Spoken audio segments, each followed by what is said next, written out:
কাটাকুটি করে রান্নাবান্নায় ঢুকেছি, আর রান্নাও হয়ে গেছে, ওর বাবাকে খেতেও দিয়ে দিয়েছি। খেতে দিতে দিতে আজকে ভিডিওটা করছি।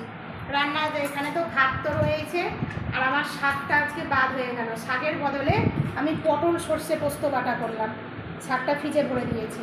আর এই দেখুন, এই চাপলা মাছের ডাঁটা আর পটল দিয়ে কালো জিরে দিয়ে পাতলা করে ঝোল করেছি। এই যে একদম ঝোলটা কিন্তু পাতলাই হয় এটা। আর এখানে রয়েছে কাটা মাছের ঝোল। আর আজকে গৌরীর কাজ দেখুন, আপনারা তো গৌরীকে চেনেনি। গৌরী হচ্ছে আমার সঙ্গে সবসময় থাকে।